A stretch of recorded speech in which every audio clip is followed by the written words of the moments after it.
The horizon in Antarctica doesn't end. It just fades, a white so deep it swallows sky and ground into the same endless nothing. Out here, even the sun feels cold. The wind knifes through every layer, dragging fine shards of ice across my visor, whispering against the glass like sandpaper over bone. We'd been flying for hours in a modified LC-130, the kind they use for classified drops where GPS isn't allowed to work right. The CO hadn't spoken much since we left Christchurch, just sat there in his seat, jaw locked, eyes fixed on the cargo ramp like he could see through the steel. He was the kind of man you could mistake for calm if you didn't notice how still he kept his hands. Officially, this was a recovery mission for a team of US and Allied scientists who'd gone dark 3 weeks ago. Unofficially, well, the briefing never used the word containment directly, but it didn't have to. I've been in the Corps long enough to know when we're here to save people and when we're here to make sure nothing comes back. Our little fire team was small but surgical. There was the CO, Captain Rook, all steel edges and no wasted words. Then Henson, our tech specialist, a nervous genius from DARPA who kept tapping his gloves against his thighs like he was typing on some invisible keyboard. He'd mumbled during the flight about energy readings older than the Earth coming from our target coordinates. I chalked it up to his way of saying weird magnetic stuff, until I saw the way his eyes kept flicking to the fuel gauge like it mattered more than the map. And then there was the chaplain. Not military, civilian contractor. Name was Dr. Elias, though he asked us to just call him Illy. Thin man, looked like a history professor who'd wandered into the wrong war. His specialty was ancient languages and religious symbology, which didn't make sense for a missing scientist op, unless someone already knew what we'd find. He spent most of the flight reading a battered leather-bound book in a language I couldn't recognize, his lips moving silently. We hit the ice just after 0500. The air was so sharp it felt like glass in my lungs. Diesel generators hummed from somewhere beneath the snow, a deep, steady vibration under my boots. Everything was muted, our voices, our footsteps, even the sound of our rifles shifting against our gear. It was like the snow itself was swallowing noise. The station loomed ahead, prefab metal modules half buried by drifts, antenna masts bent under the weight of rime. But something else caught my eye first. Just outside the perimeter fence, half buried in wind-packed snow, stood a cross. 7 feet tall, carved from blackened wood. The edges were splintered, like it had been ripped from somewhere else and planted here. The frost had crusted over it, but I could still make out a faint etching at the center, a winged figure, head bowed. None of us claimed to have put it there. When I pointed it out, Eli came to stand beside me, his breath fogged in the air. He stared at it for a long moment, then said, almost to himself, Nephilim. I didn't know the word, but the way he said it made my skin tighten under my parka. We reached the main module and found the outer door unlocked. No tracks in or out, just wind-scoured snow. Henson tried the comms panel, but all he got was a hiss of static. A second later, something threaded through the static, a low, rhythmic sound. It might have been a voice or just the wind in the wires, but it had a shape to it, like chanting. Ili's head snapped toward the speaker. He whispered something in that same strange language from the plane. That was the first moment I knew whatever happened to those scientists, it wasn't just a comms failure. And whatever we were here to find, it wasn't human. The main airlock door groaned open under Rook's hand, hinges squealing like they hadn't moved in weeks.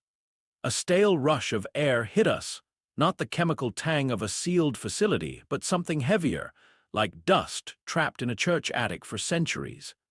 Inside, the station was silent. No hum of ventilation, no flicker of fluorescent light. Just the snow-muffled emptiness and our boots crunching against grit scattered across the floor. We swept the first corridor in silence. The personal quarters were empty bunks unmade, clothes still folded on shelves. Mugs of coffee sat frozen mid-sip, the liquid inside fractured with ice. In the main lab, the signs of violence were clearer. tables overturned, monitors smashed. One wall bore deep gouges, 3 parallel marks ripped straight through reinforced steel as if it were soft wood. Rourke ran a gloved hand over them, eyes narrowing. "Not human," he muttered. He wasn't one to speculate. Papers lay strewn across the floor, edges singed. One of the half-burned pages had diagrams of a cylindrical pit, annotations scrawled in 3 different handwritings. The words "depth unknown" circled in red pen. Henson was crouched by a smashed console, his laptop tethered to its core.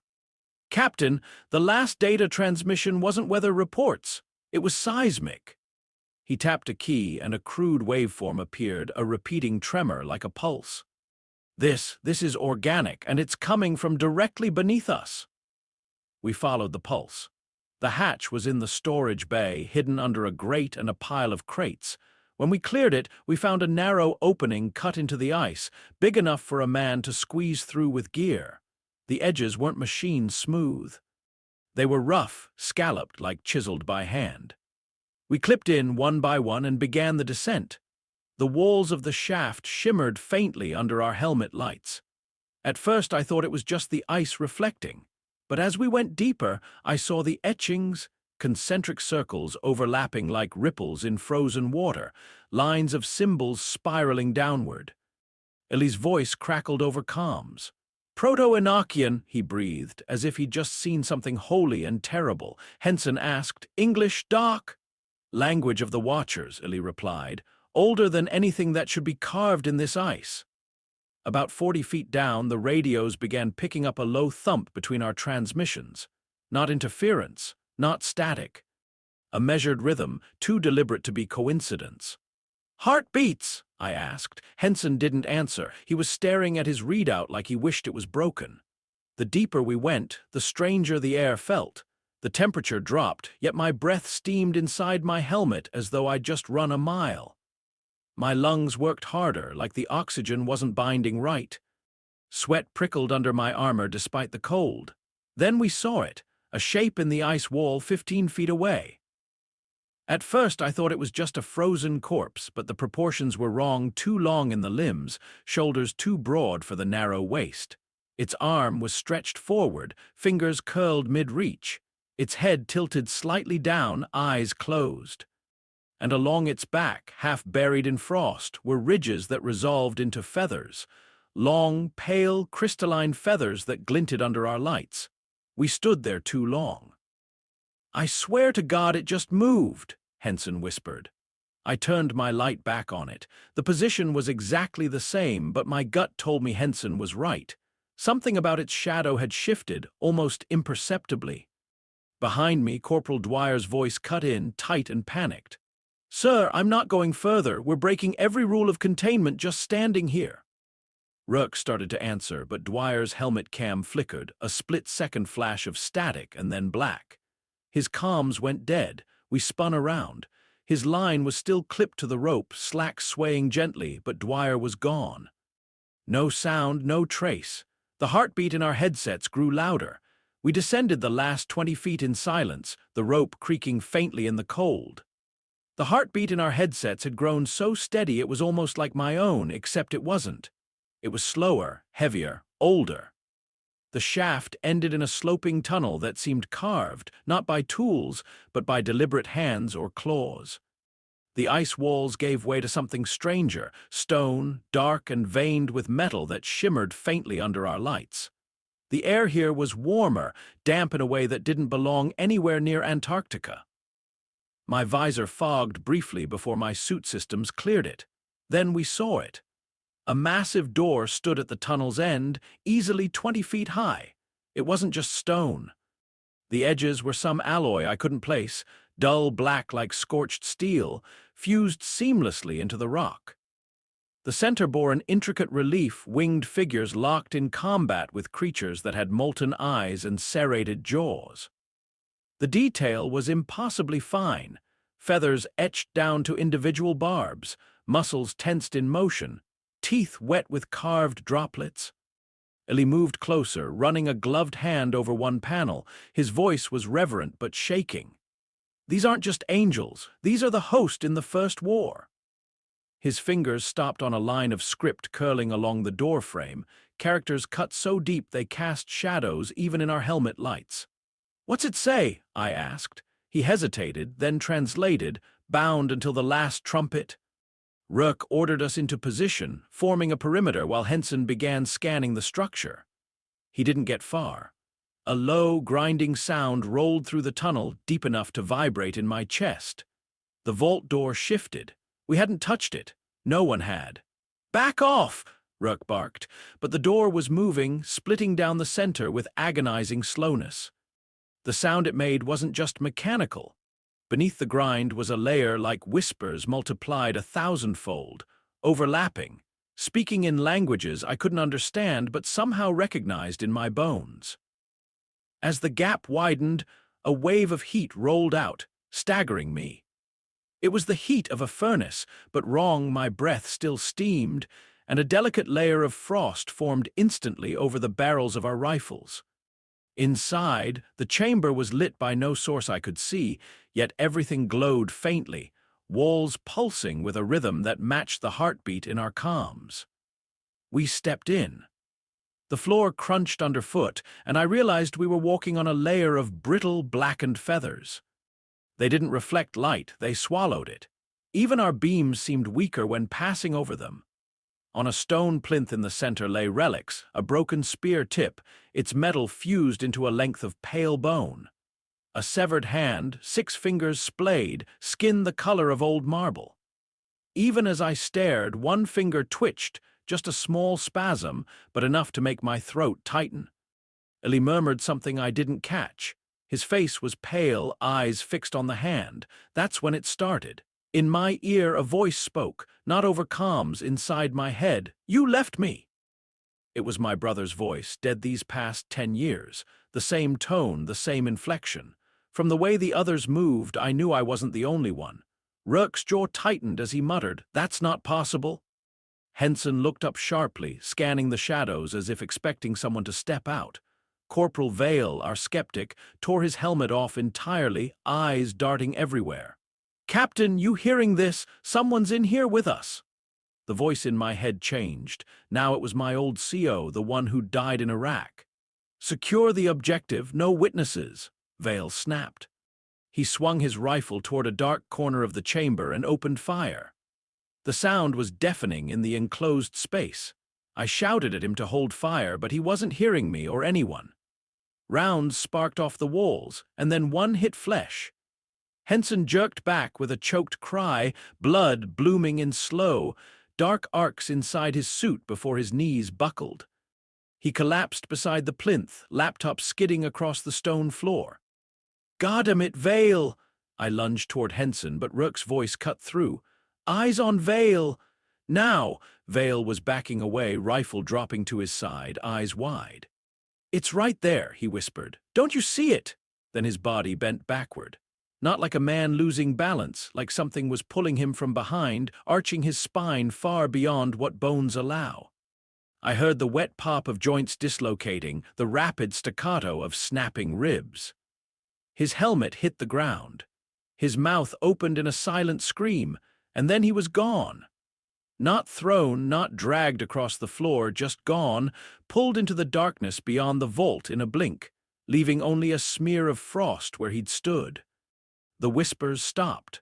Eli was the one who broke the silence. His voice was quiet, almost lost in the ringing in my ears. "It's not an angel," he said, eyes fixed on the yawning dark where Vale had vanished. "It's what angels feared." The chamber felt different after Vale was taken. The heartbeat in our comms had faded, but something else replaced it, a faint, irregular hum that seemed to come from the walls themselves. My HUD flickered once, twice, then cut out entirely. The only light came from our helmet beams and that dim, sourceless glow seeping from the stone.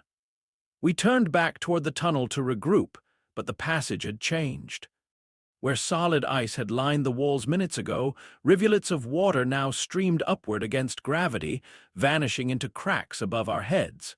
Steam rose in slow, ghost-like columns before curling back down in spirals.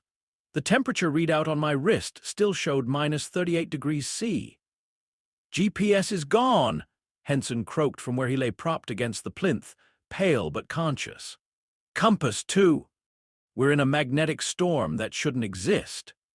Rourke ordered us to pull back to the shaft. We made it 50 feet before we realized Private Maddox wasn't with us.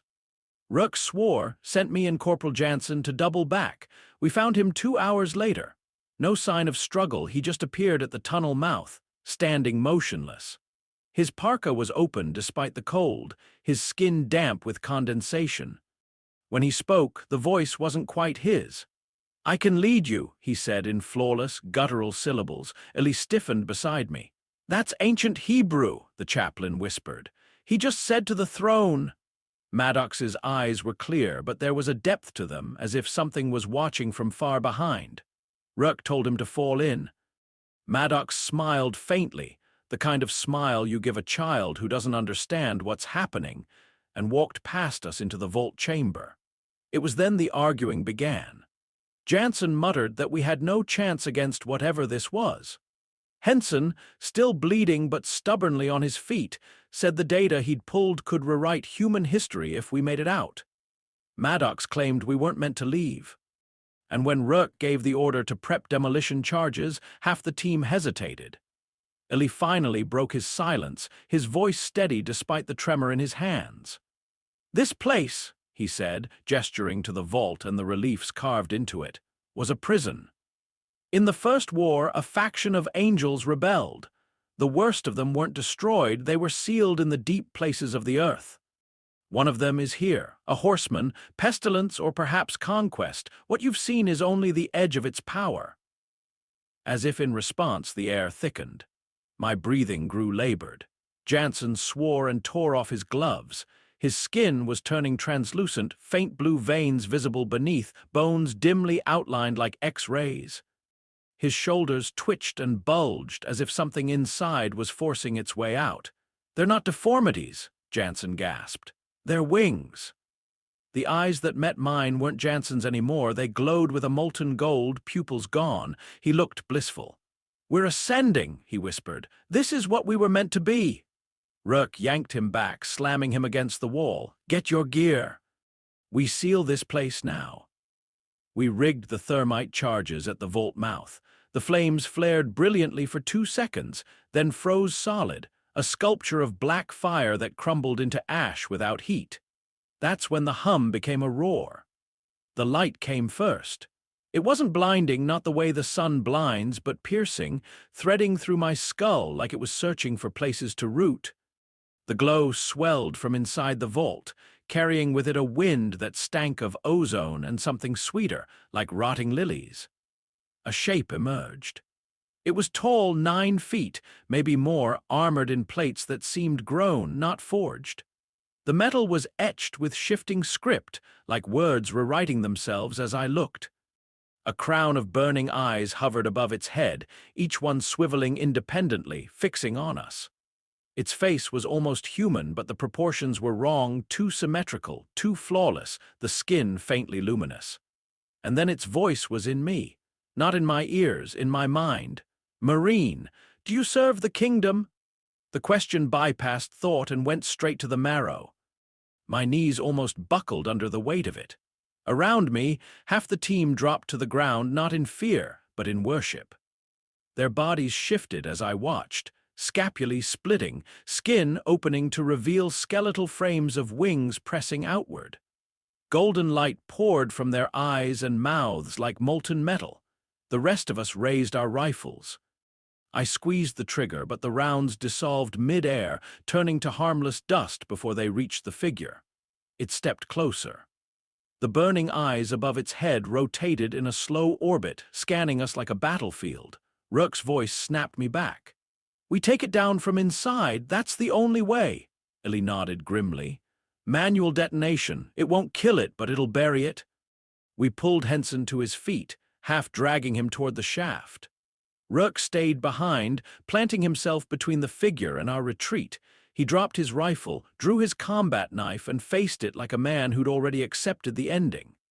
"Come on, you son of a—" His words were cut off as a column of golden fire enveloped him, swallowing his silhouette whole. We ran. The entity didn't chase us. It didn't need to. Every step up the shaft felt heavier, my mind flooding with visions that weren't mine, cities burning under skies of blood, oceans turned to black glass, 4 riders crossing a plain littered with bones. In the distance, a trumpet's call rolled like thunder. We reached the midpoint where the detonator had been set. Ellie took the controls, locking eyes with me. "Once you press this, there's no coming back," he said. "I know." We both knew it wouldn't destroy the thing, but maybe it would keep it asleep. I slammed the trigger. The explosion tore upward, a wall of heat and light rushing past us. Ice cracked like gunfire, the walls collapsing inward. A final glimpse, the figure standing in the chamber, wings spread, the crown of eyes flaring before everything was buried in a storm of ice and stone. Then silence. When I woke, I wasn't sure I was still alive. Light pressed against my eyelids, too bright, too clean, and the air smelled of diesel and antiseptic instead of stone and frost. My first thought was that I'd gone blind, but when I forced my eyes open, I saw the inside of a temporary field tent, heaters buzzing low, condensation dripping down the canvas walls. A man in an unfamiliar uniform crouched beside me, holding a canteen to my lips. The water burned going down, my throat raw. His accent was clipped, Eastern European maybe. "You're lucky we found you," he said. "Most don't last 3 days out there." 3 days. I tried to speak, but my voice came out in a rasp. "The others," he didn't answer. Just glanced over his shoulder where 2 more men in cold-weather gear were unloading gear from a snowcat. Between them, wrapped in a tarp, was something small, no longer than a book. The edge of worn leather showed through a gap in the wrapping, stained almost black. Illy's Bible. I sat up too fast and nearly blacked out. My body felt hollow, like I'd left something essential behind in that shaft. My hands shook when I reached for the Bible, but the soldier handed it to me without a word. It was heavier than it should have been. The pages were stiff with frozen blood, Elise. I didn't doubt, and a faint smell of smoke clung to it. I flipped it open, and my breath caught. The ink on some pages had run, letters blurring into shapes that didn't match any alphabet I knew, but I could still read them. The meaning slid straight into my mind like a memory I'd always had.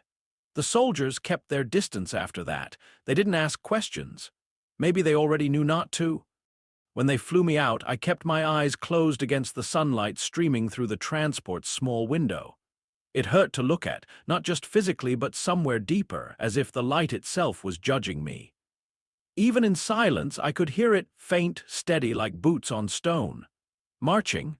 Nights were worse. Sleep didn't bring rest, only the ice. I'd find myself back in the shaft, frost falling in slow spirals, the vault looming ahead. Sometimes I'd feel it shift beneath me, a deep groan like the earth stretching in its sleep. Other times I'd see the crown of burning eyes in the dark, watching, patient. By the time we reached McMurdo Station, the official debrief team was waiting, men and women in plain clothes, smiles that didn't reach their eyes. They took my statement, recorded every word, then told me I was being put on medical leave until further notice. No talk of returning for the others. No mention of Rourke or Henson orally, just a quiet understanding that none of this would exist on paper. That night, in the small, dim bunk they gave me, I opened Illy's Bible again. Between 2 pages, folded neatly, was a scrap of paper in his cramped handwriting. "It will ride again. Pray it rides last." I don't pray, not anymore. I made a final entry in my own field log before sealing it away. Final entry, classified, we didn't kill it. We just made it wait, and waiting is what it does best. 2 months later, I saw the footage. Not officially, it came to me on an unmarked thumb drive slipped into my mailbox back home. No return address, no note, just the drive. The video opened with a high-altitude drone shot of the Antarctic plateau, coordinates burned into the corner. I knew them instantly. They were back over the shaft. A new camp sat on the ice, more permanent than ours, with prefab huts, floodlights, and tracked vehicles parked in neat rows. Flags from 5 nations snapped in the wind.